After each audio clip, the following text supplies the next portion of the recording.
Let's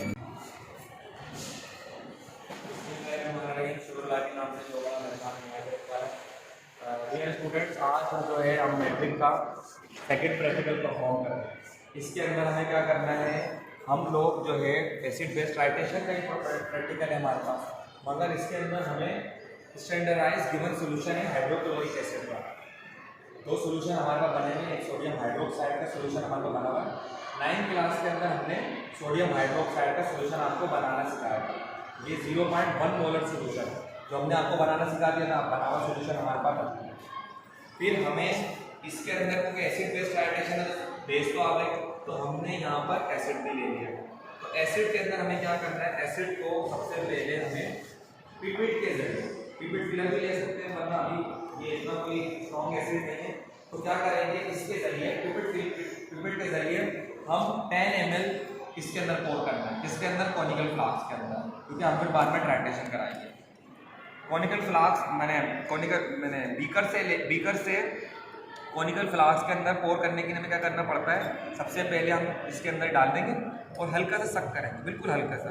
वैसे pipette filler भी इस्तेमाल कर सकते हैं ज़्यादातर, मगर अगर पिपेट फिलर और ये इतना स्ट्रॉन्ग एसिड तो है नहीं, तो हल्के से स्लोली ग्रेजुअली, क्योंकि प्रेशर के ऊपर काम करता है। देखिए कैसे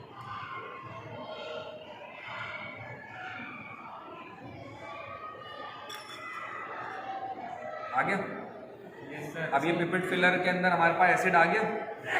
अब ये एसिड आ गया, तो अब इसका क्या करेंगे, हम अपने कॉनिकल फ्लास्क के अंदर पोर करते हैं। जा रहा है, ये हमारे पास हमने 10 ml इसके अंदर क्या ले लिया है, एसिड ले लिया है।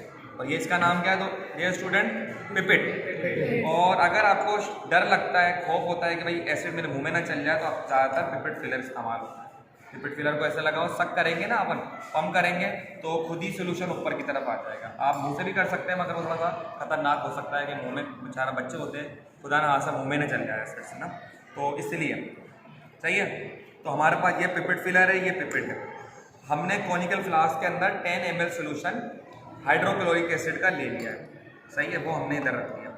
अब हमारे पास हम क्या करेंगे, इस ब्यूरिट के अंदर हमने एक सोल्यूशन बना के रखा हुआ था सोडियम हाइड्रोक्साइड का, और ये सोल्यूशन कितना है, 0.1 मोलर सोल्यूशन है एसिड और बेस की ट्राइटेशन के लिए। क्योंकि एसिड हमने ले लिया है, तो ब्यूरिट को किसमें भरना है, हमें इसमें भरना है। भरने के लिए अगर मैं फनील नहीं लगाता तो क्या होता है कि एसिड मेरा इधर उधर गिर जाता बेस हमारी, तो इसलिए हमने पहले फनील लगा दिया। और याद रखेंगे, इस प्रैक्टिकल को परफॉर्म करने से पहले ये सारे अपरेटस आपके अच्छी तरह वॉश हो, अदरवाइज क्या होगा, इम्प्योरिटीज आ सकती हैं और रिएक्शन के अंदर जो रीडिंग होगी, हमारी कैलकुलेशन होगी, वो सही नहीं होगी। तो हमने सबसे पहले क्या करिए, आपको जो है बेस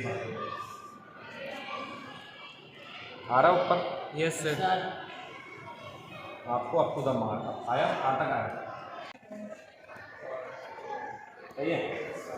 अब हमारे पास हमने जो है बेस जो है ब्यूरिट के अंदर भर दी है। याद रखें, बेस जो होती है हमेशा ब्यूरिट में भरी जाती है और एसिड कॉनिकल फ्लास्क में लिया जाता है, सही है। और ये एसिड बेस्ड टाइट्रेशन है, और हाइड्रोक्लोरिक एसिड को वॉल्यूमेट्री के लिए हम मेजर कर रहे हैं, स्टैंडर्डाइज्ड सॉल्यूशन है। 0.1 मोलर सॉल्यूशन बेस का सॉल्यूशन है, और 10 ml हमने लिया है, क्या लिया है हमने, एसिड लिया है। एसिड कॉनिकल फ्लास्क के अंदर है, और बेस कहाँ पर मौजूद है, हमारी ब्यूरिट के अंदर। अच्छा, ये दोनों जब एसिड और बेस दोनों ही कलर लेते हैं ना, लिक्विड नजर आ रहे थे, जब ये रिएक्ट करते हैं तो पता ही नहीं चलता कि रिएक्शन कंप्लीट हो रहा है। इसलिए हम लोग क्या करेंगे, हम लोग इंडिकेटर इस्तेमाल करेंगे। हम लोगों ने आपको, जब हम एसिड बेस का चैप्टर पढ़ रहे थे, तो उसके अंदर हमने इंडिकेटर भी बताया था आपको। इंडिकेटर हमारे पास बहुत सारे किस्म के हो सकते हैं, सही है ना, मिथाइल ऑरेंज हो सकता है, मगर सबसे ज़्यादा फेमस है, जो ज़्यादातर इस छोटे पैमाने पे मैंने 9 मैट्रिक फर्स्ट ईयर इंटर के प्रैक्टिकलों में इस्तेमाल होता है, वो कौन सा होता है, फिनॉल फिलिप्थिलीन। फिनॉल फिलिप्थिलीन की हम 2 या 1 ड्रॉप इसमें भर लें और हम अपने इसमें डालते हैं कॉनिकल फ्लास्क, सही है। अब जो रिएक्शन होगा हमारे पास, तो वो हमारे पास पता चल जाएगा हमें। अब हम क्या करेंगे, ट्राइट्रेट करवाएंगे। ट्राइट्रेट के लिए क्या होगा हमारे पास, जैसे ही मैं एसिड को इसके अंदर पोर करवाऊंगा, तो एसिड और बेस मिलेंगे, तो लाइट पिंक कलर आएगा और डिसअपियर हो जाएगा। लाइट पिंक कलर आएगा और क्या होगा, डिसअपियर हो जाएगा। मगर जब ये लाइट पिंक कलर इस तरह परमानेंट हो जाए, तो इसका मकसद है वो एंड पॉइंट आ चुका है, जिसके ऊपर रिएक्शन कंप्लीट हो चुका है, सही है। अब हम ट्राइट्रेट करवाएंगे, तो टैप को बिल्कुल हल्के से खोलेंगे ताकि आपको नजर आए, सही है।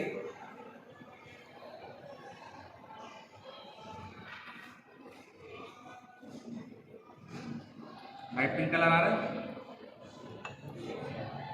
लाइट पिंक कलर आएगा और ड्रॉप जो है वो ये थोड़ा तेज चल रहा है, इसको थोड़ा सा स्लो कर लें। लाइट पिंक कलर आएगा और बकायदा डिसअपियर होगा। डिसअपियर हो रहा है सर। जब ये परमानेंट हो जाएगा तो आपको पता चल जाएगा कि रिएक्शन कंप्लीट हो चुका है। आया है ना? Yes sir. सर आ रहा है।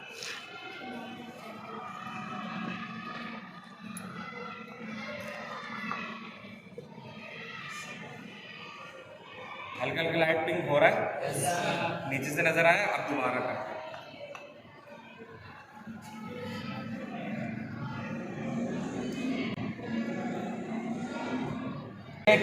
जो कलर है हमारा, मैंने कहा था ना आपके पास जो है वो रिएक्शन हो रहा है हमारा पास बाकायदा। Yes sir. नजर आया? अब आपका सॉल्यूशन जो है बाकायदा क्या बन गया है, हमारा सॉल्यूशन कंप्लीट हो गया। ये न्यूट्रलाइजेशन का रिएक्शन हो चुका है, एसिड बेस के साथ पूरी तरह न्यूट्रलाइज हो चुकी है और फिनोइल फिलिप्थिलिन इंडिकेटर ने हमें ये बता रहा है कि कलर कंप्लीट है, क्योंकि कलर हमारे पास डार्क पिंक हो गया है। वैसे लाइट पिंक रखना था, थोड़ा सा हमारा एसिड ज्यादा मिल गया है तो इसीलिए थोड़ा सा डार्क पिंक हो गया है हमारे पास। सही है? Yes sir. तो इस वाले सोल्यूशन में देखें जो हमने पहले किया था प्रैक्टिकल, उसमें लाइट पिंक है तो ये थोड़ा सा ज्यादा हमारे पास बेस इसमें ड्रॉप हो गई है, तो ये थोड़ा सा ज्यादा बेसिक मीडियम में चले गए, ये थोड़ा सा हमारे पास लाइट है। तो ये आप देख सकते हैं कि रिएक्शन कंप्लीट हो चुका है। इस रिएक्शन में बच्चों हम लोगों ने क्या सीखा कि एसिड बेस ट्राइटेशन के अंदर जब भी कोई एसिड बेस के साथ मिलेगा, रिएक्ट करेगा तो सॉल्ट और वाटर बनेगा। और इस रिएक्शन को वाज़े तौर पे जज करने के लिए हमने क्या रखा हुआ था, इंडिकेटर रखा हुआ था ताकि हमें पता चले कि एंड पॉइंट कहाँ आएगा। तो एंड पॉइंट हमारे फिनोइल फिलिप्थिलिन ने बताया कि जब भी कलर आए तो लाइट पिंक कलर जब हो जाएगा तो पता चल जाएगा कि रिएक्शन कंप्लीट हो चुका है। और इस रिएक्शन जो है ये मैट्रिक क्लास का प्रैक्टिकल था और इसके अंदर हमने सोडियम हाइड्रोक्साइड को 0.1 मोलर लिया था और 10 ml हमने हाइड्रोक्लोरिक एसिड का सोल्यूशन लिया था और दोनों को ट्राइट्रेट करवाया तो हमारे पास क्या बन गया है, हमारे पास एक सोल्यूशन बन गया है बाकायदा। और हमें नज़र आ रहा है कि सोल्यूशन लाइट पिंक है, तो इस लाइट पिंक से पता चल रहा है कि रिएक्शन कंप्लीट हो चुका है। और ये रिएक्शन का नाम क्या है, एसिड क्या नाम है, न्यूट्रलाइजेशन। और ये पूरा अमल जो था हमारे पास ये ट्राइटेशन का अमल था, जिसके अंदर एक एसिड बेस के साथ रिएक्ट किया और तो हमारे पास क्या मिला, एक सॉल्ट और वाटर मिला।